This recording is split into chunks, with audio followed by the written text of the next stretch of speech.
Hello, everyone, and welcome to our live literacy view. Judy, are you with us? Sure. I am. I don't see you. I see you, Faith. Okay, well, I don't see you. So I'm going to get started just, starting to talk about what we're discussing. Okay, now I see you. All right. So welcome, everyone. Thank you for joining us. We're so excited you're here. So we are going to be discussing Dr. Mark Seidenberg's blog in response to an article that came up in the New Yorker. And his blog is called That New Yorker Article. So it was, he wrote this blog on January 20th, and a lot of people were discussing it. So Judy and I decided to have a controversial. Get a little bit spicier. Let's tell us how it really happened, Faith. Okay, before you do that, Faith, I'm also going to tell everybody, welcome everybody, share the link with people, tell your friends to hop on. I'm also going to start sharing this on our Facebook group so that if you don't know where to find us, best place to find us, everyone, is on YouTube. But I'm also going to take the link now from Faith's High Five Literacy, and I'm going to copy and paste it on our Facebook group as well. Now, the best place to chat, if you want to be active in this discussion, because we want to hear from everyone, go on the YouTube link. That's where the chat is really vibrantly open, and we want to hear from you and see things from you and have discussions with you. So definitely get on our YouTube link right now. If anybody has problems, post on our Facebook page and I will come to the rescue. Faith, I'm like a fairy godmother tonight. What do you think? Okay, well, wave your magic wand and let's get started. All right, I'm sharing. So, one line from this article says, what is best for dyslexics, children who have conditions that interfere with learning to read, is not best for non-dyslexics who do not. So now, in this article, it specifically talks about how structured literacy was originally designed to help children who had trouble reading. But according to what Dr. Seidenberg is saying. And by the way, I just want to say Dr. Seidenberg is always welcome on the Literacy View.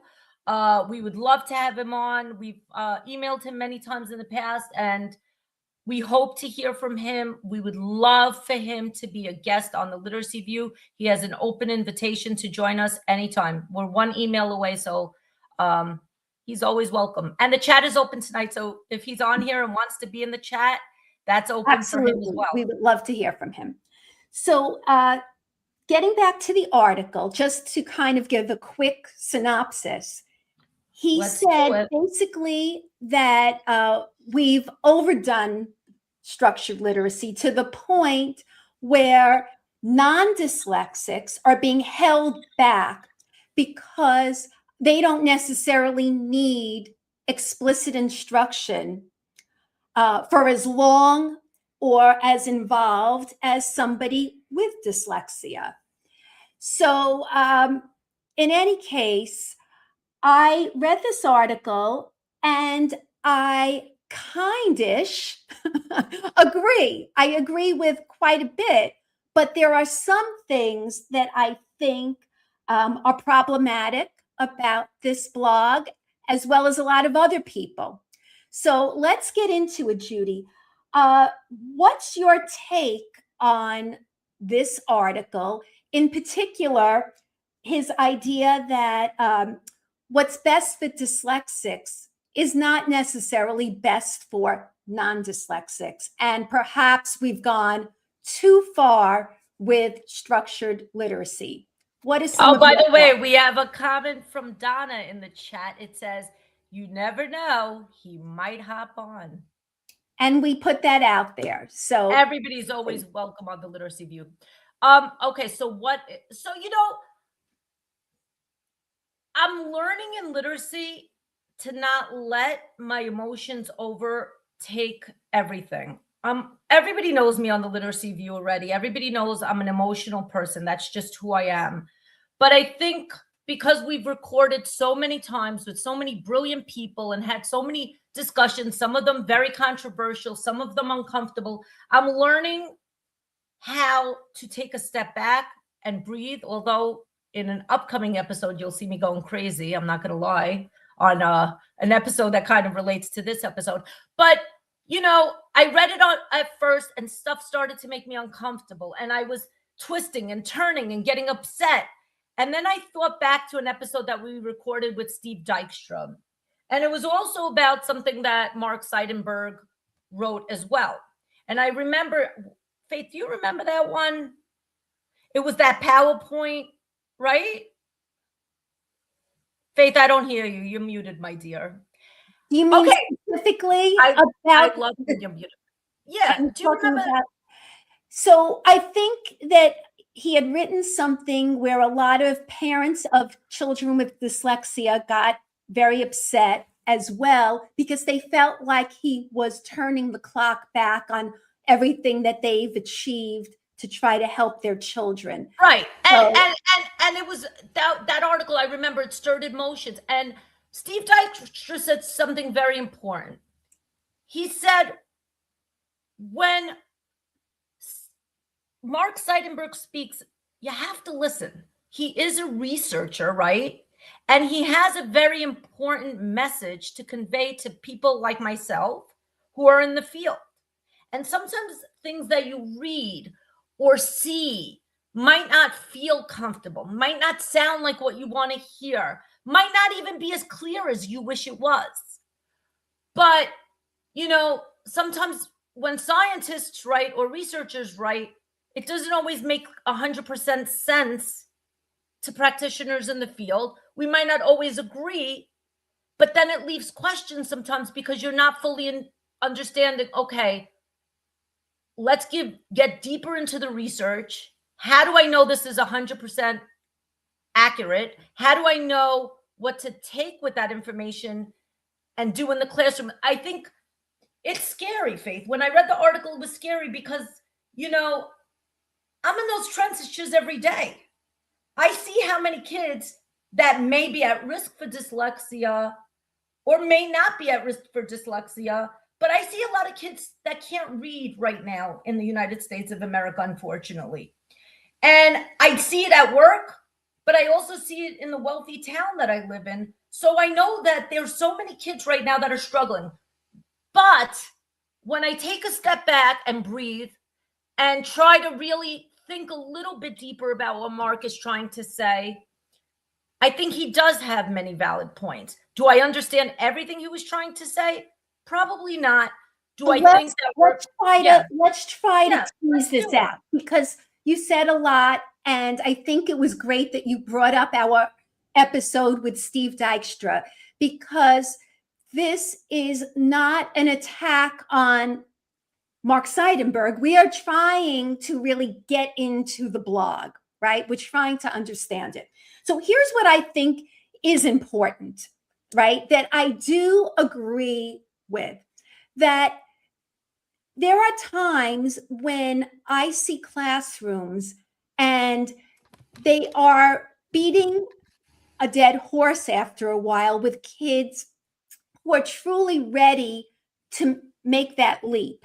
And we have to be able to look at the kids in front of us and make important decisions about kids who can go on and read and not be held back doing something that they already can do already.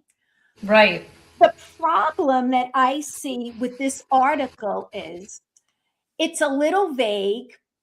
The message is what research, he says, is telling us, but it doesn't get detailed enough for a classroom teacher or an administrator to really use this information clearly. And what I think is problematic is we don't really know what he based his decisions on. We don't know if it's looking at data. We know that that's an important way to make decisions about whether kids should be able to then move on and off of phonics. And we know what Mark Seidenberg said: get in, get out, move on. Get in, get out, move on. Are people right? getting out and moving on? We know they're getting in, and more schools have gotten on board with phonics. But I do think the problem is that we might have teachers who have programs, but they're trying to stay true to the program and follow a recipe, perhaps without really being able to move on. Or maybe their administrators are saying, no, you have to follow the program. Right. And they're not really using data to make informed decisions. We don't know. We don't know. But I do think that as I read this article, there were parts that I really want to pull out and discuss. But do you want to turn to maybe what some of the people are saying in the chat or have said already, Judy? Do you have some of those comments? No, a lot of people are chatting, but I think you and I have to dig a little bit deeper. I think we got to go back and forth a little bit because there were so many things on my mind.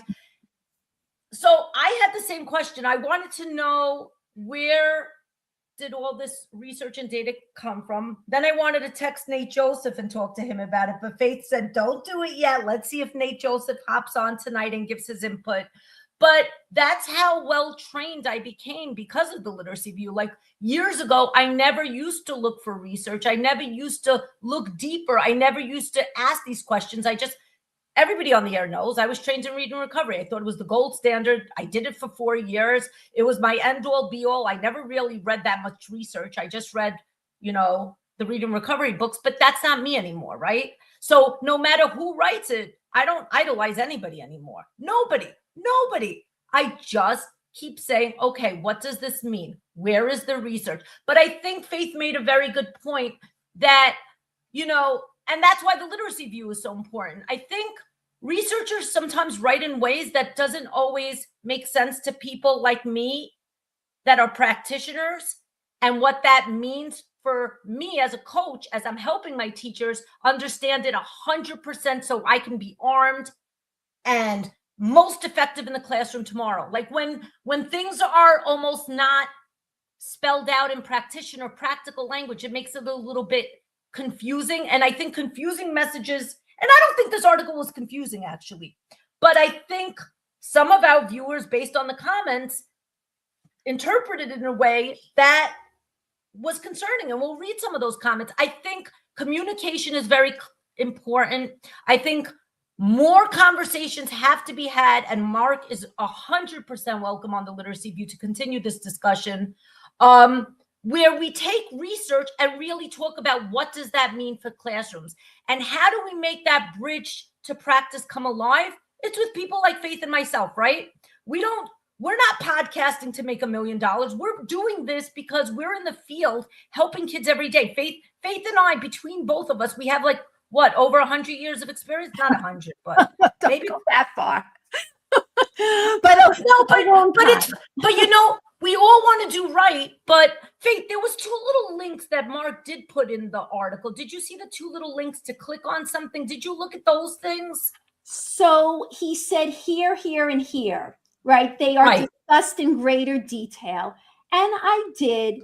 And, these are things that I was aware of before, and I know his position. But talk to our viewers that may have not looked at all those things a little bit more.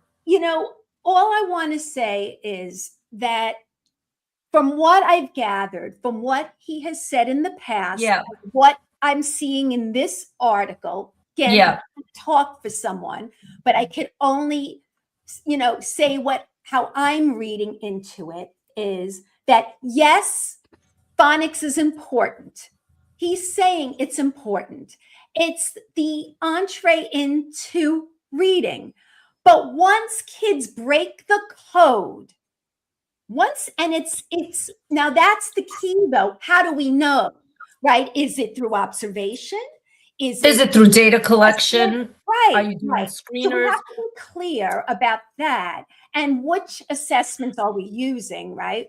But once kids break the code, we do want them reading. They're not reading enough. And if we They are not reading enough. Faith, you hit a nerve in my body.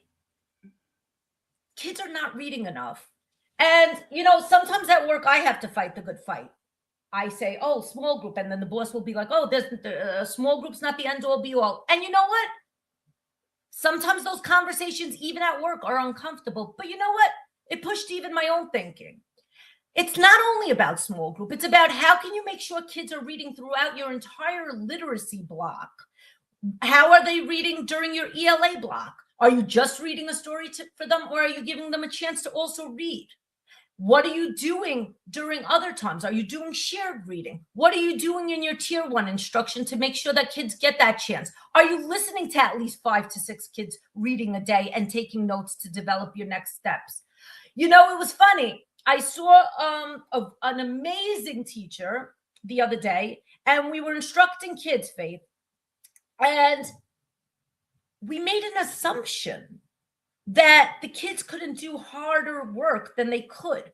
So we did a very interesting experience today where we gave the kids a cold read in a group on a much harder text. And guess what?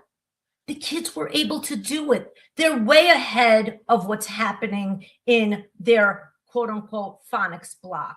And that was an eye-opening moment.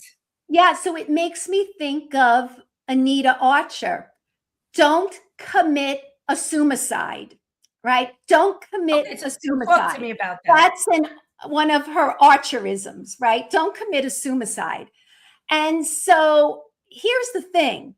We could assume kids know, and this is what happened with leveled books. They were able to get through the books, and we assume they had the code, and then after a while, they hit a wall because they were kind of just memorizing books or using cues. And so we assumed, based on those lower level books, that they had those skills to decode. So it could go in the opposite direction. And here's my fear with this article. Right? Boom, boom, boom. Here she goes. Wait a minute. Here she goes. Ready? I don't know if I have buttons. So here she goes. So here's my fear, that there are going to be people who really want to turn back the clock and move away from explicit instruction and feel now justified because Dr. Mark Seidenberg is kind of saying, that we need. Well, that's how they may have interpreted it. That might not. I know. This is what I'm talking about: clarity and really being specific about what you're saying. And I think, although he said what I said before, that I think he feels it's gone too far, and we're spending too much time with kids who do not have reading problems. It almost sounds like he feels that classrooms, and I don't mean this as an insult, and I hope that people don't take it that way, that we've lowered the bar to the lowest common denominator. And what I mean by that, and that's going to tie into the episode that we're putting out next week, Faith. Right. So we are having Dr. Dominic Wise on next week. And, a lot of people feel he's controversial in his thoughts. But I got a little crazy on that episode. I'm not going to lie. So just warn everybody tonight that I did get a little wild and crazy on that episode. Well, you know what? But those controversial conversations are what moves the work forward. Let me read a comment. Correct. Let me read a comment that we got tonight. That's a little controversial. Actually, I think I saw it in the comment section of Mark Seidenberg's Substack. Okay, and it relates to what you were just saying, Faith. There's a huge continuum of learning to read. It's not as simple as dyslexic and not dyslexic.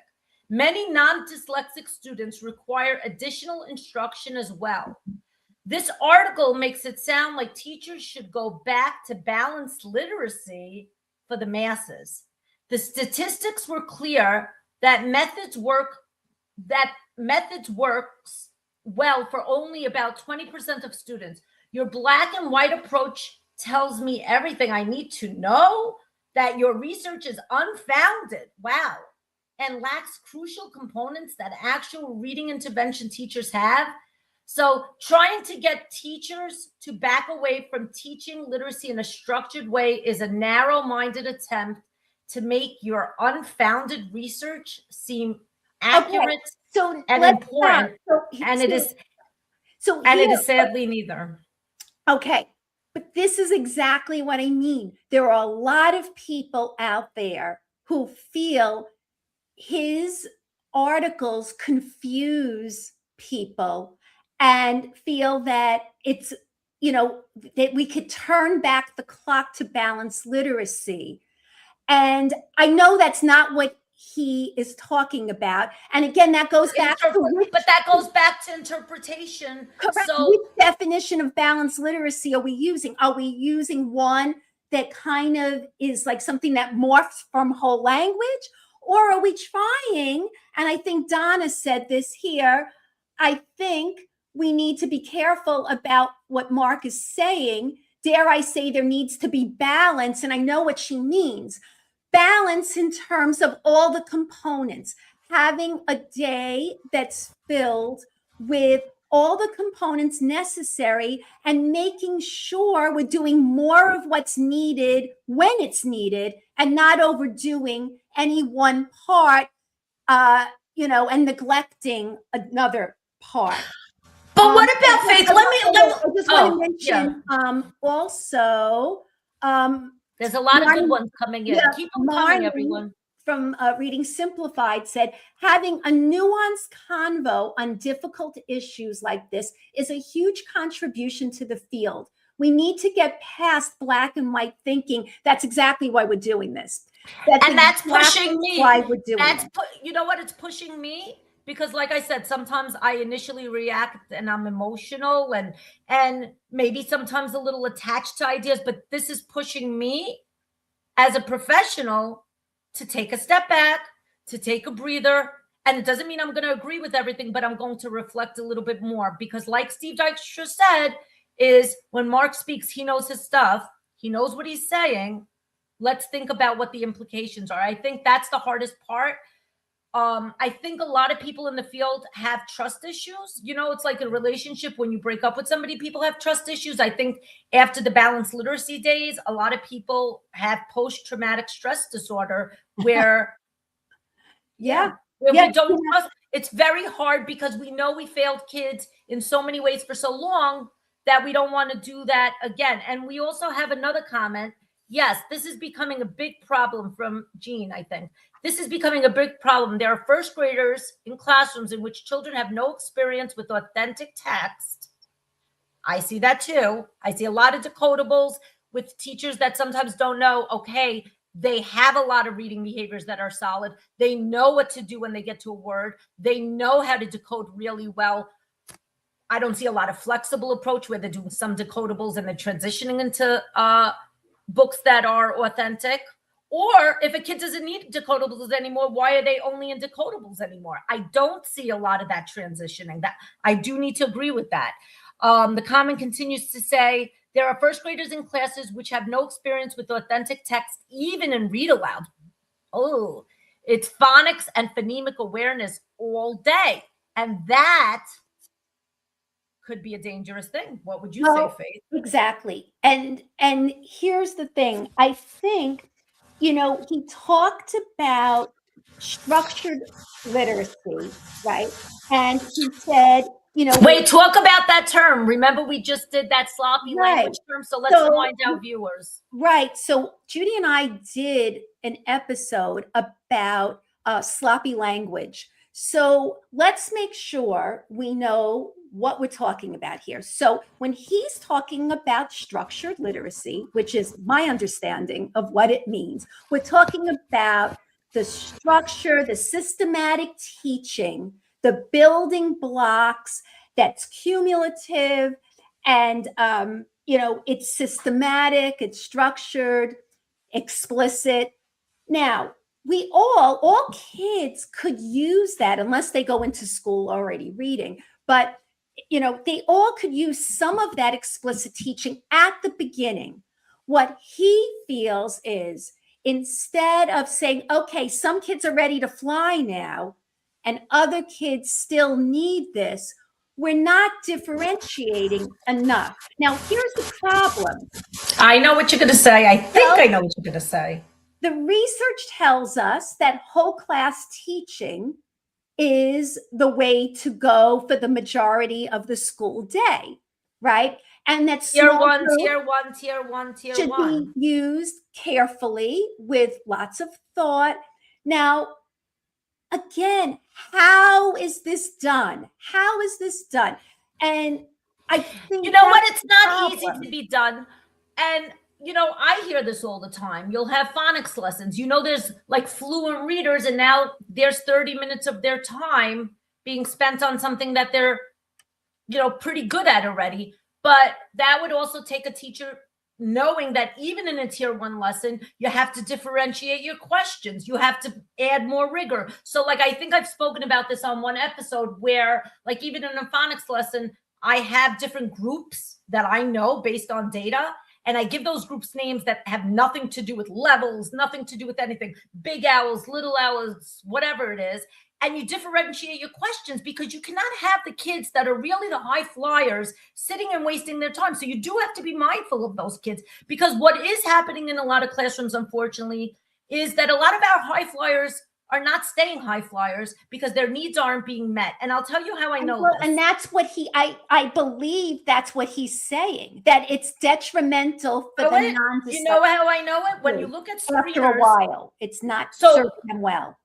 So some universal screeners actually have something called a pathway of progress, and it could show how a child is supposed to do based on their projected goals. And sometimes I'll see blue students that are in the blue, which is like supposed to be doing well. And, maybe their oral reading fluency is great, but their pathway of progress is in red. That tells me their needs aren't being met, and those kids might be underperforming. Why? Maybe the teacher is spending too much time with the kids that can't crack the code. Maybe we're not challenging those high flyers and giving them comprehension-based tests and giving them more authentic text. So there is a point. But here's another thing.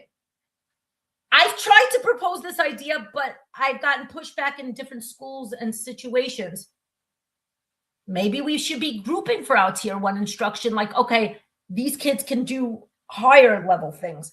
These kids need this based on data, and shift kids based on skills, and not being afraid that kids move exposed to grade level work. But what if it's grade level material, but the kids that are really flying can get an opportunity? They don't have to sit through potential reteachers. They could be doing the same grade level content at a faster pace. And then if they don't need that grade level content, they could even go to the next grade level of that material too. I think that Mark is pushing me a little bit, even though, I told you the article in some points made me uncomfortable and some sentences made me uncomfortable. I think that we do have to be thinking about all kids. And I think we do have to be thinking about, how are we using our time? Are we using it efficiently? Are we thinking about our entire day and how it's helping all the kids? You know what I would say? Can I just say, I would even say that even for kids with dyslexia and reading difficulties, the schools are not really equipped to know what to give. Like, for instance, I've been on CSE meetings, right? Committee on Special Education meetings, where kids I've worked with, they could read, but they still have spelling issues. And the answer often is, give them Wilson. And I would say Wilson is too slow. They do not need Wilson, but they don't have spelling programs. They don't have something else. So it's pretty much like, if they aren't succeeding, it's or Furman Sound Principle or Furman Inspire. Right. I think it goes back to what we've been talking about for a long time on the literacy view. Programs, helpful, but what's more helpful? Knowledge and pedagogy. That's how you really accelerate kids. I know that I can accelerate, and I shouldn't use I because that's annoying too, but You will accelerate kids.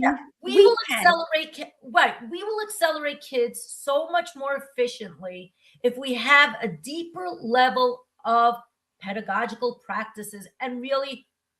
I agree with that. And you know what the other thing is, and it's going to relate to the next episode that we're doing. People might say, oh, this isn't working. But I think Faith makes so many good references to digging deeper. I think sometimes we'll say things are not working without really saying why. What is the dosage? How many times are kids getting something? Right, Faith, you mentioned the why. You always mention the why. How many things might not be working well? Maybe the teacher didn't get a lot of professional development. There's always things that we have to dig deeper rather than just saying, oh, this isn't working. This isn't working. What do you think, Faith? Well, I'll tell you what really kind of shocked me in this. Oh, wow. I'm going to pull out some lines here. Okay, and do it. Said that right here, there's the hypothesis that is now being tested.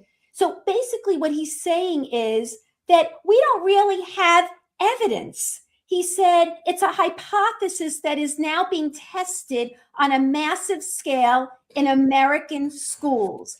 So he's talking about generally like science of reading, that this type of approach that we're bringing in structured literacy, we don't even know if dun, dun, dun! Mark Seidenberg is in the chat. Special alert, Faith. Mark is here. Okay, is he? Yeah, he said, hi, everyone. Woohoo! And Mark, you are 100. We've reached out to you many times. I don't know if it's been miscommunication about different emails. You are 1,000%. We would be honored and grateful if you join us on the Literacy View. So this is part one of a million and more discussions that we plan to have. So the chat is open. Mark is here. I am so excited. So, Mark, I hope you were listening for a while. Generally. Oh, Faith, Mark wrote, I'm not sure if I can really participate. He can participate. Of course he can. Well, he's able to be in the chat. I don't know if he wants to be invited to just come into the room. What do you think? Do you want to open it up, Faith? Well, I don't know. I don't want to put him on the spot. Whatever he wants. But I'm going to ask him. Anyhow, in the meantime, something that he said that is really shocking to me is that, and we've said this before, Judy, about programs, and he said here, there is exactly zero evidence about its effectiveness in teaching non-dyslexics to read or about the efficacy of the approach compared to other methods that do not rely as heavily on explicit instruction. So about testing it in the classrooms. Schools are buying programs left and right, and kind of with that stamp of, science of reading approval type of thing. And yet we don't really have a ton of evidence. So the bottom line is, if teachers are not knowledgeable and they are just following a program, and it's not the teacher's fault, but this goes back to mixing up a program with your curriculum. I mean, it all cycles back to things that we've said, that people are going to be a slave to a program and just feel they have to go by a recipe and not really think about the kids in front of them.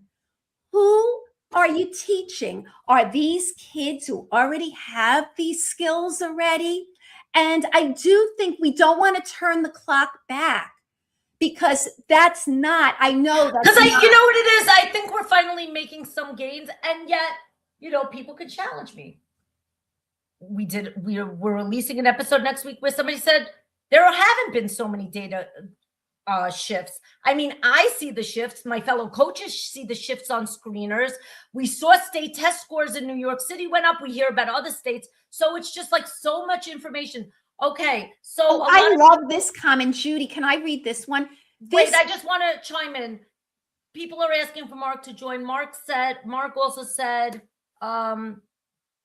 he feels bad about halting, but I think he kind of wants to join, Faith. Okay. So I'm gonna. You sent him the link, and I'm gonna read a couple. I'm gonna do that right now. Can I just read this? So yeah. So there's not a person's name, but Thrive Bend Tutoring wrote, interesting. I think that the nuance difference that Mark Seidenberg brings to the table might actually save structured literacy. We are expecting classroom teachers to become linguists. Unnecessary. In other words, to go so deep into okay, I want about a phoneme and all this stuff. Can I say something? Email Mark. Mark, it's coming. I'm multitasking. Okay. I'm not technologically the best, but I'm doing the best that I can. I want to say something that I agree with 1,001%. Look at how many episodes have we done that said that you don't need 1,000 mouths on the sound walls 1,000 times. The researchers have come on that it's too much, that, we could show our mouth, but you don't have to have it. That's too much. And it's a lot for the kids' brains, and it could confuse kids, but yet people keep pushing back. And the research already said it's not necessary. And, a kid in first grade doesn't need to know if it's a fricative or whatever it is. I barely know the term fricative sometimes. I get a little tense and my body goes like this. And yet it keeps happening. So maybe we are sometimes going too far, Faith. And I lost my train of thought, but Faith, what were you saying? But I think what's really disturbing is, we're trying to do the best for kids. And so he calls this an overteaching, like we went completely in the other direction, kind of like how politics will swing back and forth with extremes. So at first we didn't have phonics in the classroom. And so who helped us to turn the tide? Parents. Why? Because when I came into the classroom, phonics was there. And I came in, my first year teaching was the year 2000. I saw phonics there. Then we were all of a sudden told, don't do it. The old school teacher said, no, we still have to do it. They closed their doors. But for many years, it was not being given attention. And what type of phonics was it? Was it a letter of the week? Phonics is a very broad word, but it wasn't what we know now as systematic, structured, explicit phonics. It didn't exist. So who helped that happen? Parents, right? Parents helped the tide change. And now they're highly sensitive and should be, because they are so afraid for what they fought so hard for. And what teachers, certainly in the field, I've been fighting this for years, that finally it was accepted as part of the day. But now it's so much that we're spending so much time on basic skills, maybe more than necessary. And we're not. But Faith, can I take a step back? But Faith, the problem is a lot of kids can't read. And what do you do? But then if they can't read the words, then that's who should be doing structured phonics. So in other words, but let's get specific. Let's get very specific. They should be doing structured phonics when? In tier 1, in small group, during. It depends what grade. So if it's first grade, if it's kindergarten, yeah, it should be an important part of the day. Oh, here he is. Woohoo! What a surprise.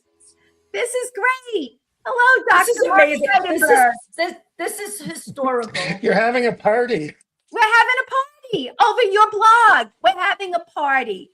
So I don't know if you've been listening for a while, to what we've been talking about, but you could see, Mark, why, this article was one of these controversial conversations, the way it's interpreted.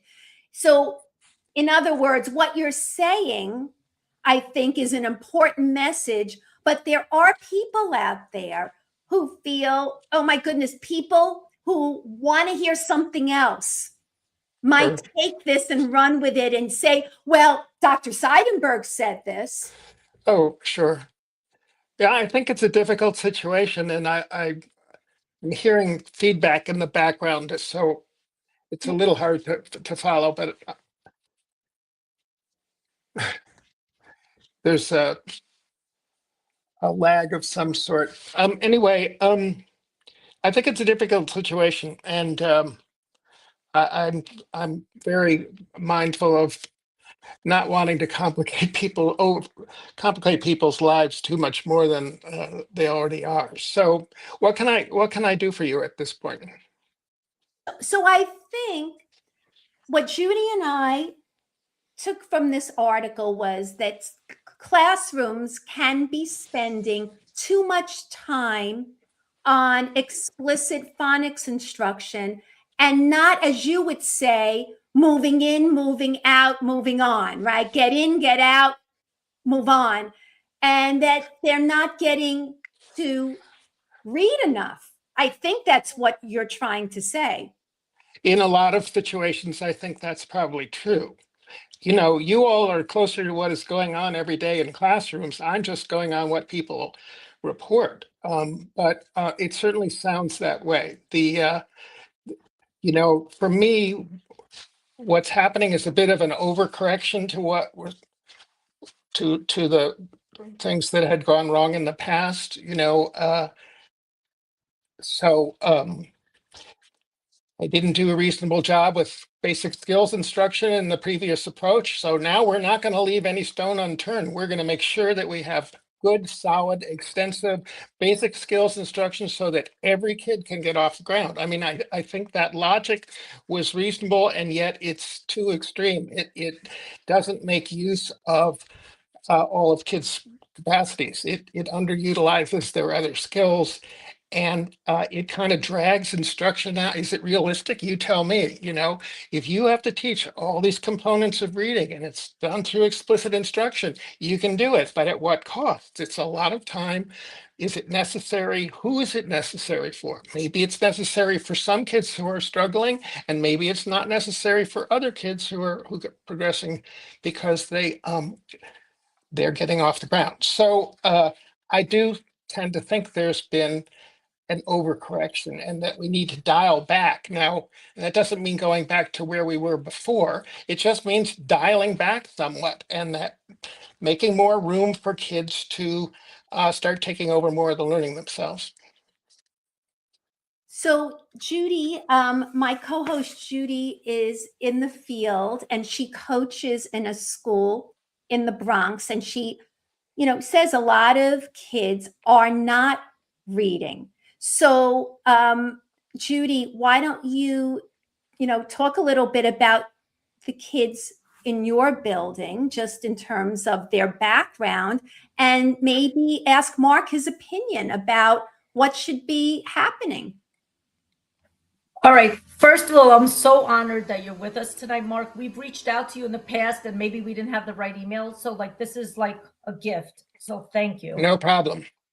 All right. So I think that what you're saying has a lot of meaning to me, but a lot of our schools are struggling. We have such a diverse amount of different things going on in classrooms. So we see many improvements, but there's still a lot of kids that did not crack the code. Yeah. There's also kids that fully have the ability to flourish, but teachers are spending so much time because they know it's screener time. They have to collect data. Kids are going to be doing an oral reading fluency, especially in first grade. So it's like everybody's like in emergency mode, and they're giving so much attention to the kids that can't read, but not even enough attention because they still can't even really read. Some of them are still working on decoding a CBC word. Meanwhile, they're going to be given an oral reading fluency passage that's this long that they have to read and understand and retell. And then there's other kids in the class that are higher functioning, just like you said, and they're not getting enough attention too, and they're not being challenged enough. But we know that could happen. But what's happening a lot in a lot of schools is the literacy blocks are so jammed from a compliance standpoint. Districts will send over mandates. You have to do this. You have to do phonics. You have to do Hegarty or phonemic awareness. You have to do shared reading. You also have to do ELA for at least of reading instruction, where they're reading, but not really reading because they're mostly listening to the teacher and not practicing enough. And you also have to do 45 or 30 to 45 minutes of writing instruction, even in kindergarten. And then on top of that, now everybody knows that knowledge is important, right? And social studies and science is important. And a lot of schools didn't give enough of that. So even more in some buildings, now teachers were also told, but also make sure you squeeze in social studies and science.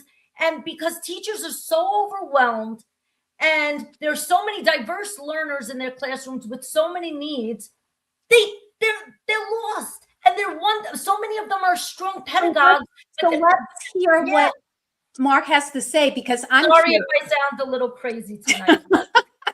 And the chat is exploding. No, I wish I could solve all these things. I know that whatever I'm saying is about an ideal situation in which there aren't all these other things interfering with your ability to teach. So I'm very sympathetic, and it seems like a completely untenable situation to me. The instruction from top down now saying, oh, you got to dot your I and cross your T on all of these elements of the science of reading and make sure you have all the coverage of this. And did you go through, all this kind of fine-grained instruction about many different aspects of reading? It seems overbearing to me. What I've tried to say is, look, a reasonable goal is to try to get kids to the point where they can start learning more with a decreasing amount of explicit instruction. It's not that you just send them off to the library with a book.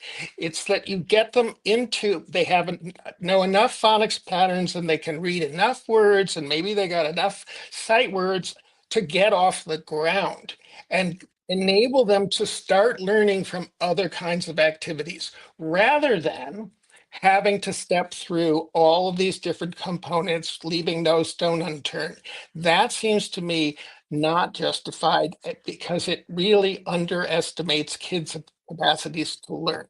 Now, there could be kids who are behind for whom explicit instruction is all you can do. That's the best you can do, and you have to do it. You just don't want to hold every kid to having to step through all of these things. I think it's really important to keep our eye on the ball, which is, are they reading, and not, do you have this kind of meta knowledge of how the language works? That's not, we don't want our Mark, kids to be linguists. We want our kids to be readers. Faith, get that button out. Okay, cheers. So Judy, is that a bad thing or a no? good It's thing? no, it's a cheers button. It's a cheers button. She loved your answer. You know why I loved it? Because we gotta hear those kids reading. It has been such a surprise for so many teachers in the field that they haven't even listened to kids read. They don't even know what the kids sound like when they read. I know. Listen, again, I'm very self-conscious about I'm not having to face all the challenges that are in every classroom. And all of these things that you've described, I know they're very real. And Mark, I have to deal with what I can deal with, and that is, there's no science that says you have to teach these things or they won't be learned. There's this kind of idea that if you don't step through all the components of reading, they won't be learned. That's just not true. Of course they'll be learned. You have to give the kids the machinery to learn more. But you don't have to teach the whole system. I have a question for you, Mark. In the article, and I'm pretty sure I heard researchers say this, please correct me if I'm wrong, but you said what works for our students actually works for everyone, it's only a matter of dosage, that was what somebody said, but it's not true. Quite honestly, I heard that a number of times. Yes, of course. Everyone sort of, this is, again, correct me if, it's not going to be true of everyone, but there's a general feeling that, look, these are the components of reading. If you teach them, they will learn them. And yes, some kids don't need all this instruction, but it won't hurt them if they get a little extra, because you're just giving them extra practice with things that are important. And I say, no, that's you want to make better use of that time. You need to teach them enough so that they can get off the ground. I talk about like escape velocity. You want to get them to the point where they can start learning from a lot of other kinds of activities and not just this sort of very explicit instruction. So dyslexics and kids with learning impairments, conditions that interfere with learning, they may be different. They may indeed be kids for whom, yep, the best thing you can do is step through it. It's going to take a lot of effort. It's going to take a lot of time. It's going to take a lot of resources, but it will work for many dyslexics. And that's why those schools like Windward have been successful. However, you don't want to then take that as your model for every kid, because those other kids are not dyslexic. They have other capacities. They're going to be able to, the step-by-step structured literacy idea was invented to help kids whose learning is impaired, who are not benefiting as much from instruction. So you don't want to take that approach and extend it to everyone, because everyone isn't dyslexic. So the answer there is basically everybody has to have some instruction about print and print sound relations at the beginning, but the trajectories rapidly separate, right? Dyslexics may indeed need a huge amount of explicit instruction for a very long time, breaking it down into little parts. But kids who are progressing to in a typical sort of manner, don't need that. They can move on. They can use the knowledge they've acquired to generalize, to begin figuring things out on their own with feedback, but less and less explicit feedback and instruction as time goes on. Was that clear? It's like at the beginning, yeah, everybody does need the same stuff. You need to learn about the code and how it works, but how much? Well, in one case, it's enough to get off the ground, enough to achieve escape velocity, enough to crack the code. That is a goal. In the other case, it may be quite different. The child may indeed need lots more explicit instruction and practice, because indeed you're trying to work around some kind of underlying impairment. So how do we know when? That's what I was going to say. When is it? That's a great question. So people have asked me this forever. So they say, okay, how much is the right amount? And what I would say is, there has to be this point where the child can start to use what they know and generalize to other things. So if you've taught them about certain vowels, for example, and about certain kinds of CVC structures and so on, when you introduce a new vowel, they pick it up more quickly than they did the initial ones, because they can generalize. They can see how things fit in, building on what they already know. You're trying to get to the kid to that moment where they understand enough about how print works to go, oh, here's another one of these things that acts like the ones I already know. So I can't give a date. I mean, in the old days, cracking the code, we thought that kids would be able to do that by the end of grade 1 or beginning of grade 2, and then they'd be zooming forward. Now it's hard for me to put a date on it, but basically cracking the code is a realistic thing that you can do in a finite amount of time. And the evidence that the kid has cracked the code is they can start to figure out new words that overlap with ones they already know, but include new things that they grasp very quickly. So I wanted to Faith, I want to say something too. I just want to be very clear for people listening. Mark is not saying to go back to pre-phonics instruction at all. Let's say it again. Everybody has the same needs at the outset. We know that they need to have instruction about the way the code works. That includes things about spelling sound correspondences. They need to know other things. They need to know vocabulary, and they need to have other kinds of experiences with language. But So there's no doubt about that. And there's no going back to where we were before. The question is, what's the goal? In one case, I think the goal is for the kid to get off the ground so they can start reading and learning from reading. In the other case, you may have to break things down and continue with explicit instruction and a lot of practice um, uh, for a longer time because the kid has some kind of impairment. So I just view these things as kind of separating after a while. But there's no going back to where we were before. Kids have to be instructed about how the code works. They don't just like, you know. But I that makes a lot of sense. And it actually ties into something that actually was painful for me today at work. And I don't usually like to talk about my job in detail, but I'm realizing that people became so attached to programs because that's what social media keeps pushing and pushing and pushing.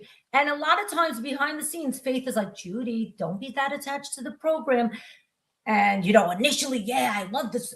No, it's knowledge about pedagogy. And a program is a resource, but we know that it's a resource. And I'm not going to name one of the programs because I'm a big fan of the program and I use it.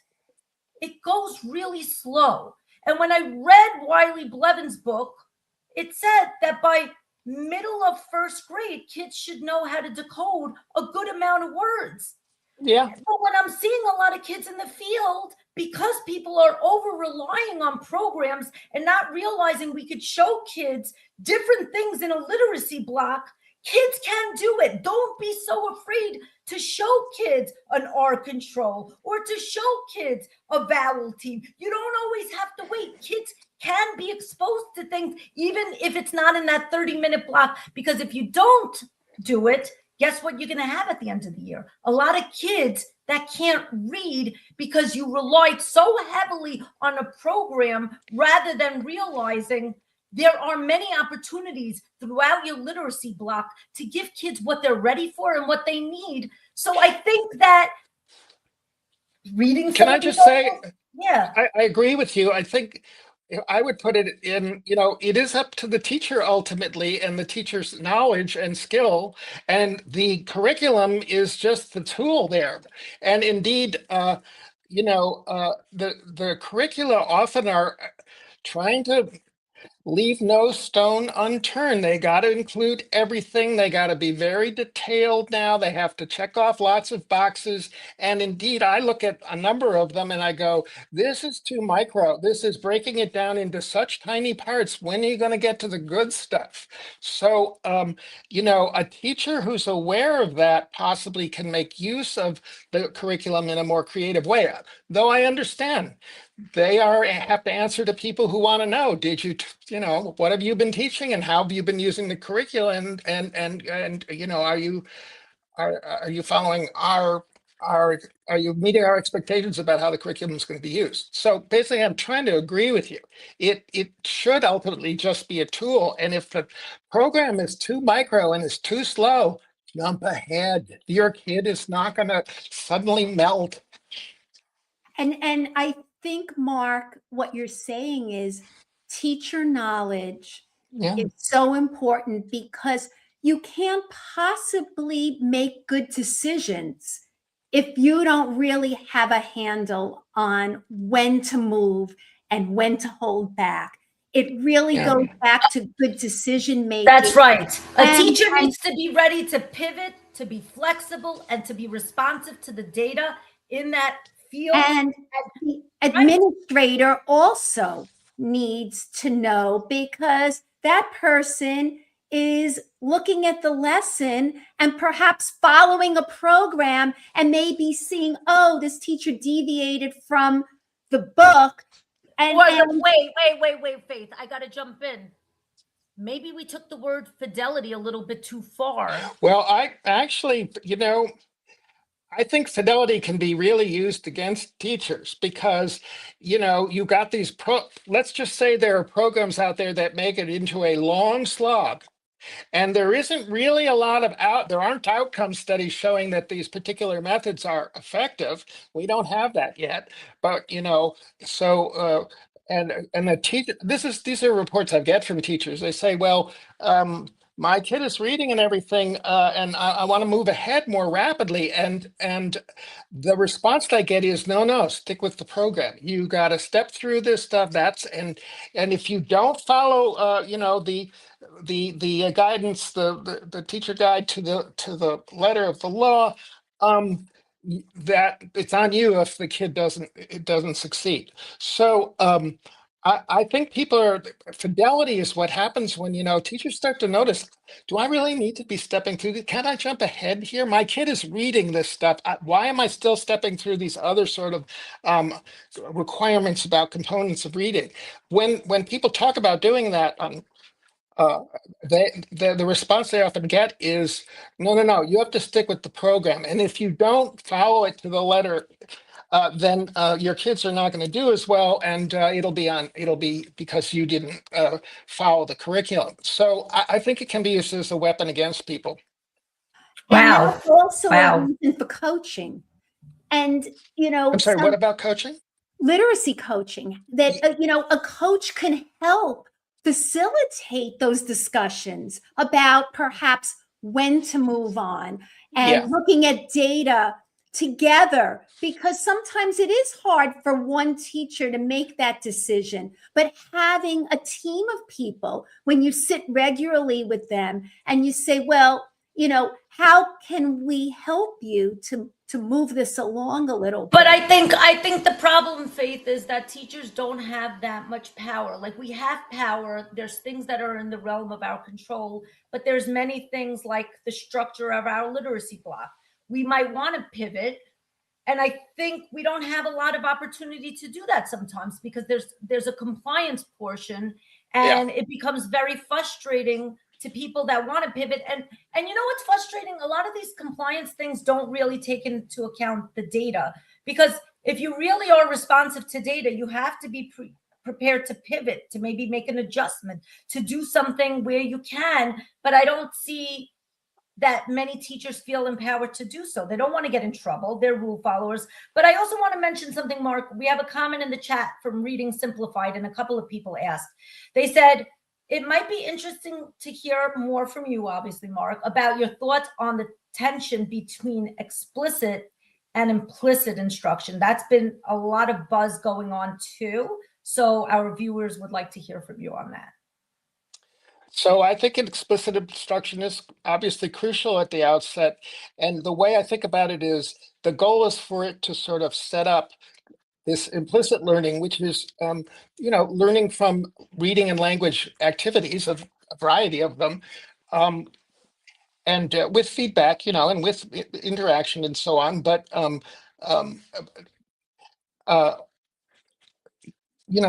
explicit instruction scaffolds implicit learning. It sets it up. It clues the kid into what there is to learn. It clues them into what they're going to find in print and what they're going to find out about print-sound relationships. It clues them into what there is to learn. They can then start learning a whole lot more from a variety of language and reading activities, spelling activities, and so on. So I think of it that way. Explicit instruction is necessary at the at the outset, and the purpose of it is to set up. Is to enable this other kind of learning.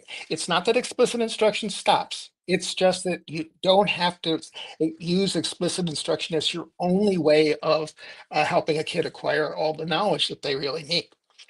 Was that helpful? I think it was very helpful.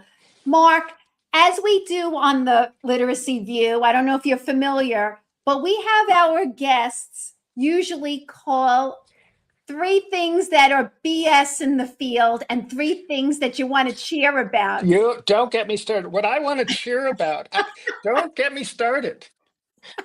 Again, I have to say, I am totally sympathetic about the existence of all these other conditions that teachers have to deal with. And that for me or anyone else to be specifying, do this, don't do that, is fine and it's important, but it doesn't take into account all these competing sorts of demands. And so I'm trying to give people tools. I try to give people weapons that they can use to, kind of push things in a better direction. What do I like? I like that there's all this attention going into trying to improve literacy outcomes. I think that's an amazing achievement, and the effort and creativity that's going into it is fantastic. Uh, uh, and I think, we're likely to be making progress. I'm mainly interested in like maybe pushing so it gets to the next level. The what do I not like? I don't like people. What do I don't like? I think there's more sciencey than thou kind of stuff out there. There's where people are saying, oh yeah, well, we're with the science of reading. If you don't do what we do, you're not consistent with the science of reading. What that usually means is we thought about, we know what's in the simple view of reading or something. Well, good, that's fine, but that won't really get you to a full-fledged program. And so I do see a lot of holier than thou kind of stuff about we're science of reading. There's very that we're all trying to figure out what's going to work best and doing what we can. I just gotta speak up when I think something needs to be dialed back, or we need to reweigh these things, or we need to think about more carefully what's important at different points in time, because it changes. So that's that. I can't say 3 because then I'd really then it wouldn't be polite. But You know what? I think you came through loud and clear. And honestly, I loved what you said about this SOR, like putting it up on this pedestal. And we've said this a million times on the Literacy View. And as a matter of fact, we said, buzzwords that we can't stand anymore. And I said SOR, science of reading, because it morphed into something that was never meant to be what it is today. No, I find it really, people are more gung-ho about things that I don't actually think are supported by research, but they think they are. And we need a little bit more humility, because we don't really have that much of the research built into these programs yet, or into teacher education. So we're progressing in steps, and for somebody to be very,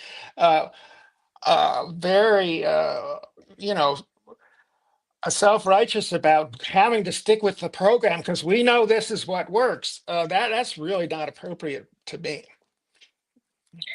This turned out to be better. This was fantastic. Hot stuff. This was hot stuff. But I think, what I hope is that this is the first of many conversations. Mark, it's people like you that we need.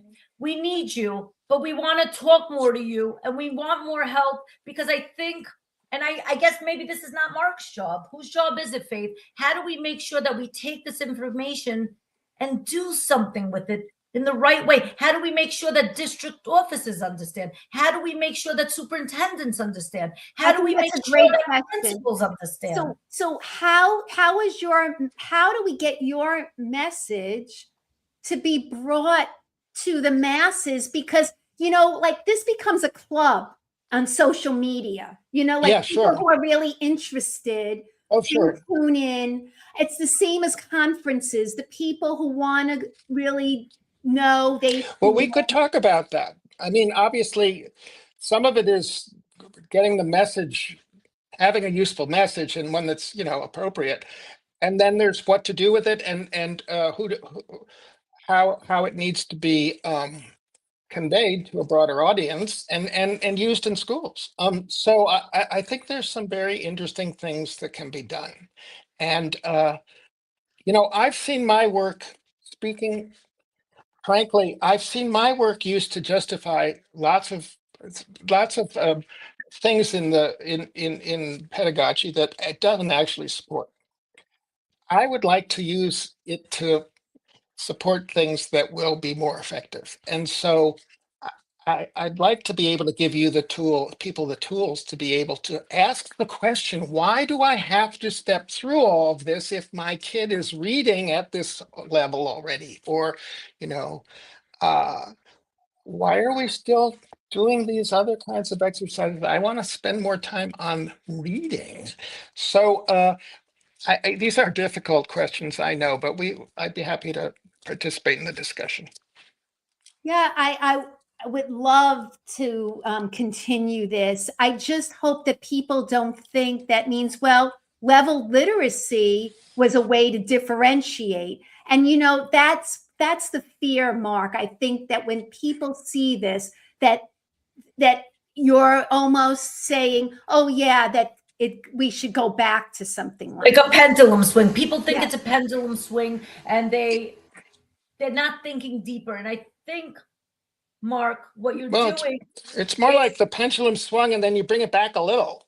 And also it depends developmentally, right? Certain things you just have to do at the outset, but you know, we're talking then about later on as certain kids progress, what else can you be doing that's the most efficient and effective for those kids? And these are all, you know, rational things to try to achieve. I understand it's hard in the real world.